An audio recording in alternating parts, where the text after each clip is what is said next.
মাউত কই ছিলা? কই একটু আগে হিন্দুস্তান থেকে আপনার ওজিরের রূহ কবজ করে আসছি। সুবহানাল্লাহ পড়েন। এটা আবার কেমন কথা, তুমি ওইখানে গেলা কেন? কয় রব্বুল আলামিন কিছুক্ষণ আগে আমার কাছে পয়গাম পাঠিয়েছে, যাও সাইয়েদনা সুলাইমানের ওজিরের রূহটা কবজ করো। কবজ করার জায়গা হলো হিন্দুস্তানের অধীন। কোন জায়গায়? মালাকুল মাউত এসে দেখে সুলাইমান নবীর সাথে মিটিং করে। ওজির কার সাথে মিটিং করে? সুলাইমান নবীর সাথে। কিন্তু ফরমানে লেখা রূহ কবজ করতে হবে কোথায়? হিন্দুস্তানে। সুবহানাল্লাহ কইবেন না?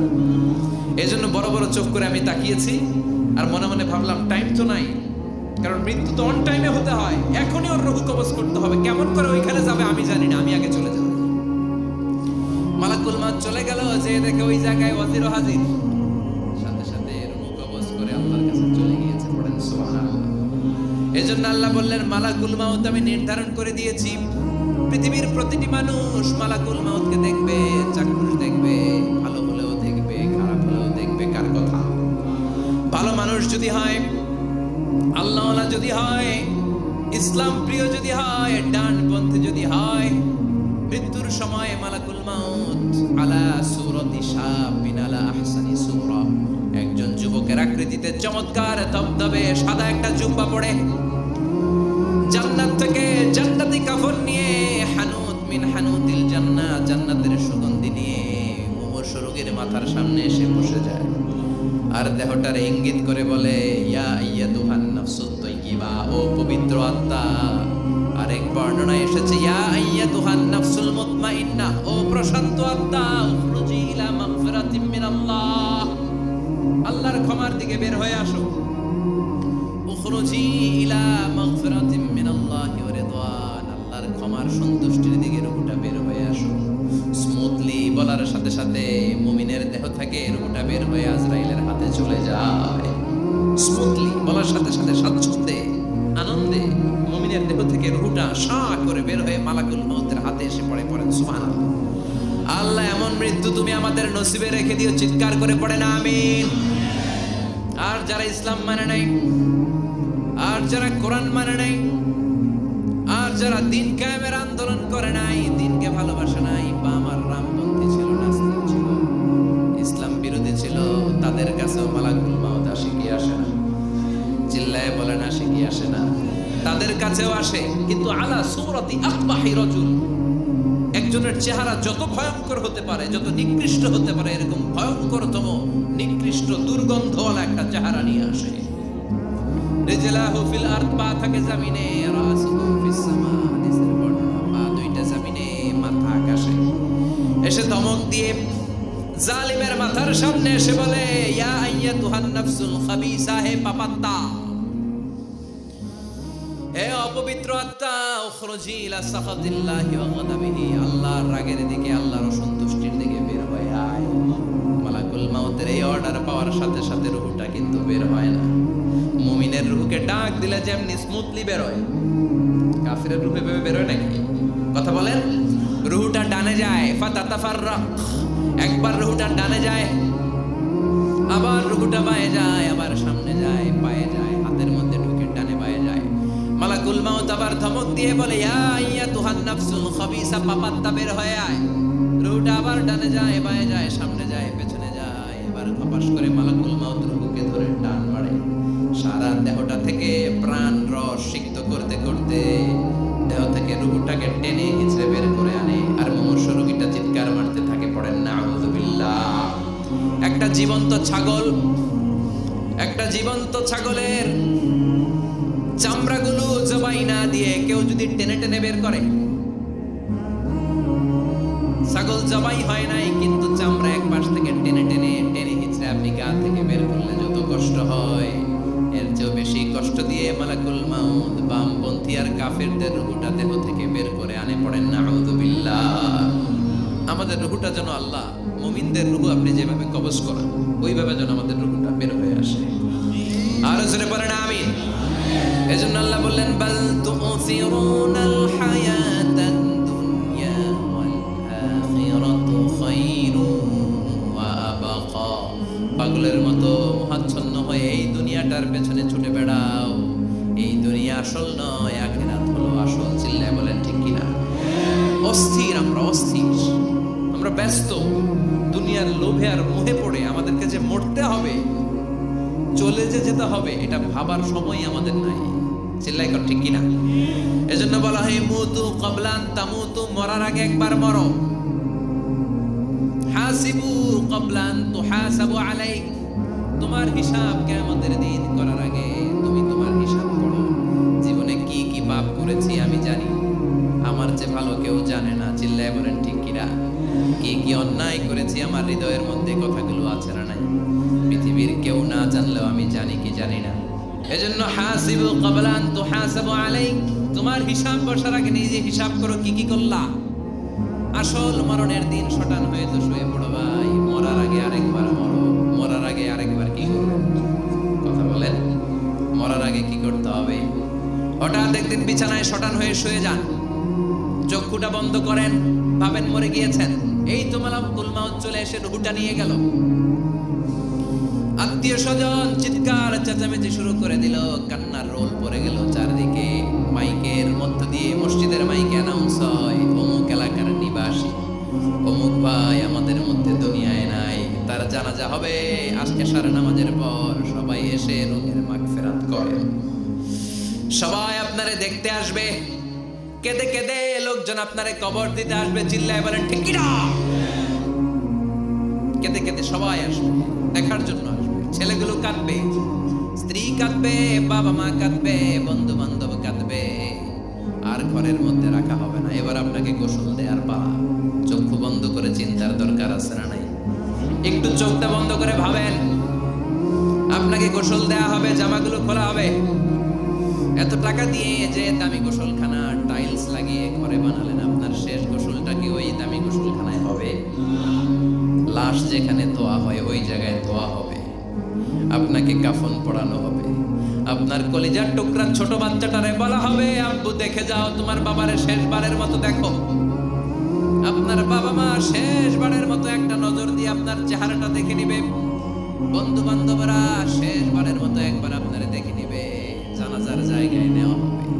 হবে না এই ঘটনাটা আমাদের? হ্যাঁ, হবে কি না? হাজার হাজার মানুষ শেষ বিদায় দেওয়ার জন্য আসবে।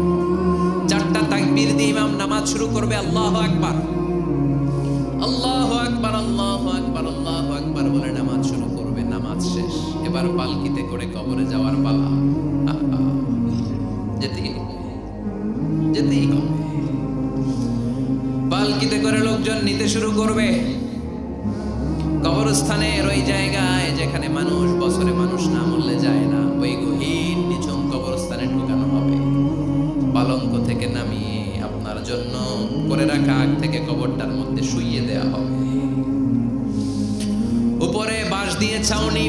শেষবারের মতো সবাই দেখে বাঁশের ছাউনির উপরে মাটি চাপা দিবে। ঠিক কিনা? চলে যাবে সবাই, কেউ নাই, অন্ধকার,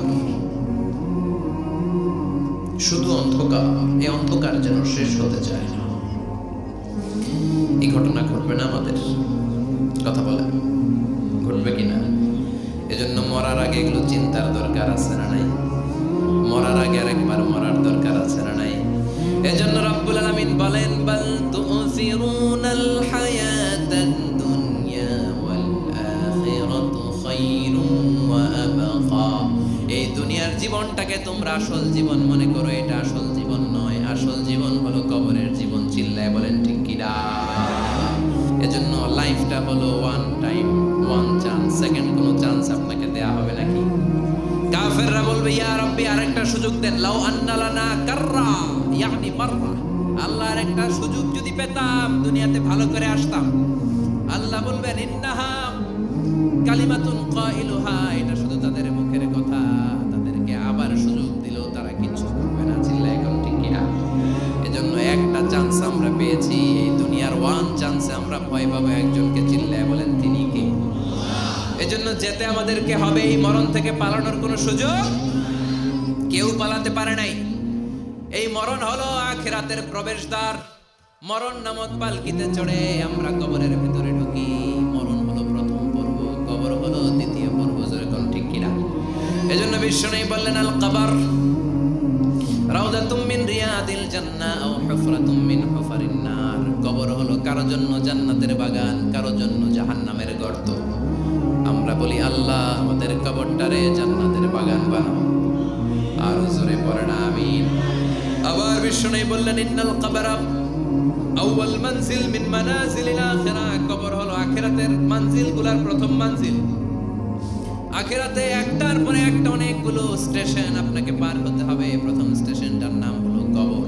প্রথম স্টেশনের নাম কি? এই কবর নামক স্টেশনে যদি আপনি মাফ পেয়ে যান, সামনের সব স্টেশনগুলোতে মাফের ব্যবস্থা করবে কে? আর কবর নামক স্টেশনে যদি ধরা খেয়ে যান, আপনার মায়ের আসানা নাই। লাশটাকে যখন রাখা হয়, লাশটা চিনে কে আমারে রাখলো, কে আমাকে ধৌত করলো, কে আমারে কাফন পড়ালো। এজন্য বিষ্ণুই বলেছেন মুমূর্ষুর সামনে বসে বসে পড়ো লা ইলাহা ইল্লাল্লাহু মুহাম্মাদুর রাসূলুল্লাহ। লাকিনু মাউতাকুম লা ইলাহা ইল্লাল্লাহ। মুমূর্ষুর সামনে দাঁড়িয়ে দাঁড়িয়ে পড়ো লা ইলাহা ইল্লাল্লাহ। এই লা ইলাহা হচ্ছে জীবিতদের জন্য কালিমা, আর আমরা মরার পরে জিকির করি, ঠিক না? আমাদের দেশের অনেক জায়গায় লাশ নিয়ে কবরে যাওয়ার সময় লা ইলাহা পড়ে না। না, এটা আগের জিকির, মরার আগের জিকির। মরার আগে আপনাকে অ্যানাউন্সমেন্ট দিতে হবে আল্লাহ ছাড়া কোনো ইলাহ নাই, বিশ্বনবী হচ্ছেন শেষ নবী এবং রাসূল। চিল্লায় বলেন ঠিক কি না? লাশটাকে যখন রেখে দেয়া হয়, বিশ্বনবী যত মানুষকে কবরে রেখেছেন তারপরে দাঁড়িয়েছেন আর বলেছেন ইস্তাগফিরু লিআখিকুম, তোমার ভাইদের জন্য তোমরা দোয়া করো। ফাইন্নাহু আনা ইউসাল, এখনি তাকে কবরে সওয়াল করা হবে। কবরে প্রশ্ন আছে না নাই? কথা বলেন। বিশ্বনবী খাদিজাতুল কুবরা, ওনার প্রথম স্ত্রী খাদিজাতুল কুবরা তাহেরাকে কবরের মধ্যে রেখে দিয়ে কাঁদতে শুরু করলেন। চোখের পানি ছেড়ে অনেক দোয়া করলেন। দোয়া শেষে সব সাহাবারা ঘরে ফিরে যায়, বিশ্বনবী যায় না। সাইয়েদনা আবু বকর বললেন ও নবী চলেন ঘরে যাই। অনেক তো দোয়া করলেন, বিশ্বনবী বললেন আবু বকর তুমি যাও, আমি যাব না। এইটা সাধারণ মহিলা না, এটা বিপদের দিনের সঙ্গিনী খাদিজা। মক্কায় যখন আমার কেউ ছিল না, খাদিজা আমারে ভুলে নাই। 3 বছর কাফিররা আমাকে জেলখানায় বন্দি রেখেছিলাম, শিয়াবে আবি তালেবের জেলখানা। আমার স্ত্রী ওই জেলখানার জীবনেও আমারে ছাড়ে নাই। আমার সাথে 3 বছর খাদিজাও জেল খেটেছে। এই একটাই মহিলা, যেই মহিলাকে আল্লাহ আরশের উপর থেকে সালাম দিয়েছে, মহিলাটার নাম খাদিজা। আল্লাহু আকবার। আমার সব সন্তান আল্লাহ খাদিজার পেট থেকে দিয়েছে। ফাতিমাতুজ জোহরা খাদিজার মেয়ে, যায়নাব খাদিজার মেয়ে, উম্মে কুলসুম খাদিজার মেয়ে, রুকাইয়া খাদিজার মেয়ে, আবুল কাসেম বিশ্বনবীর ছেলে খাদিজার ছেলে, আব্দুল্লাহ যাকে তাইয়্যিব এবং তাহের নামে আমরা চিনি, সেও খাদিজার ছেলে। সুবহানাল্লাহ। ও আবু বকর, আমার এই কলিজার টুকরা প্রিয়তমা খাদিজারে রেখে দিয়ে কেমনে বাসায় যায়? তুমি যাও, আমি দাঁড়িয়ে থাকবো। এখনই মুনকার নাকির এসে খাদিজারে প্রশ্ন করবে, আমি দেখবো খাদিজা উত্তর দিতে পারে কিনা। আর প্রশ্নের উত্তর যদি ভুল করে ফেলে, কবরের উপর থেকে আমি নিজে প্রশ্নের উত্তর দিয়ে দেব। সাইয়েদনা জিবরাইল বললেন নবী আপনার আর দাঁড়িয়ে থাকার দরকার নাই, আবু বকরের সাথে করে চলে যান। আল্লাহ জানিয়ে দিয়েছে খাদিজার কবরের প্রশ্নে যদি কোনো সমস্যা হয়, আরশের উপর থেকে খাদিজার প্রশ্নের জবাব আল্লাহ নিজে দিয়ে দিবে। এজন্য কবরের আযাব থেকে বিশ্বনবী পানাহ চেয়েছেন। বিশ্বনবী বলেছেন আল্লাহুম্মা ইন্না নাউযু বিকা মিন আযাবিল কবর। ও আল্লাহ, কবরের আযাব থেকে তুমি আমাদেরকে বাঁচাও। পড়েন আমিন। কবরে মুমিনদেরকে 4টা প্রশ্ন করা হবে, কাফিরদেরকে 3টা প্রশ্ন। চিৎকার করে বলেন মুমিনের প্রশ্ন কয়টা? আর জোরে বলেন। প্রথম প্রশ্ন মার রব্বুক, তোর রবের নাম কি? আমরা কি বলবো? আল্লাহ আমারে রব, এই রব্বি আমার সব, দমে দমে তনু মনে তারি অনুভব। আল্লাহ আমারে রব, এই রব্বি আমার সব। পড়েন আমিন। দ্বিতীয় প্রশ্ন আমার দিন, উত্তর দিনের নাম কি? ধর্মের নাম কি?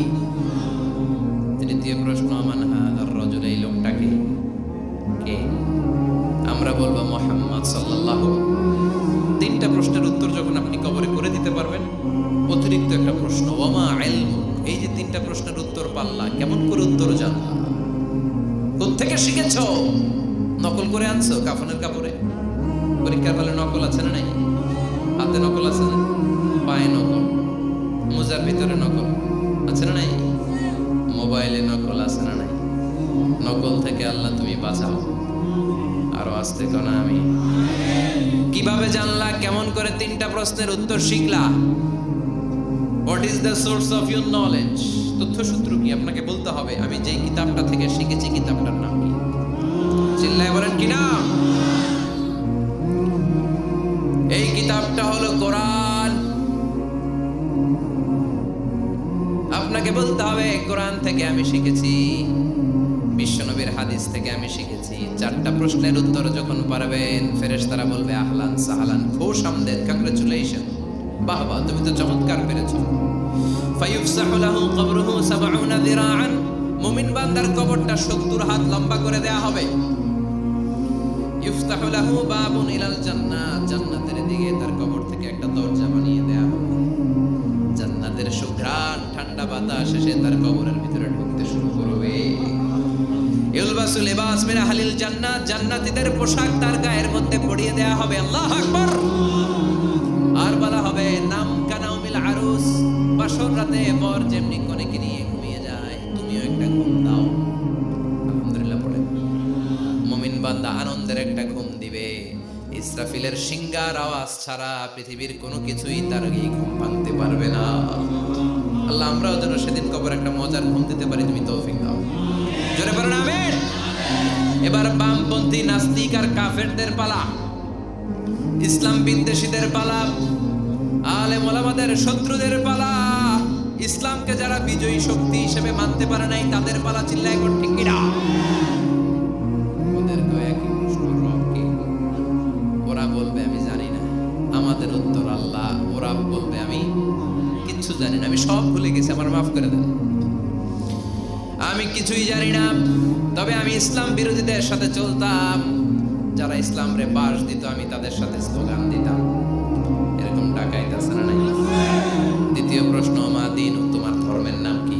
কয় আমার ধর্ম নাই, আমার ধর্ম কর্ম নাই, আমি খালি দুনিয়াকে মজা লেলো, দুনিয়া তোমারই হ্যায়, আমি খালি দুম্মা চলে দুম।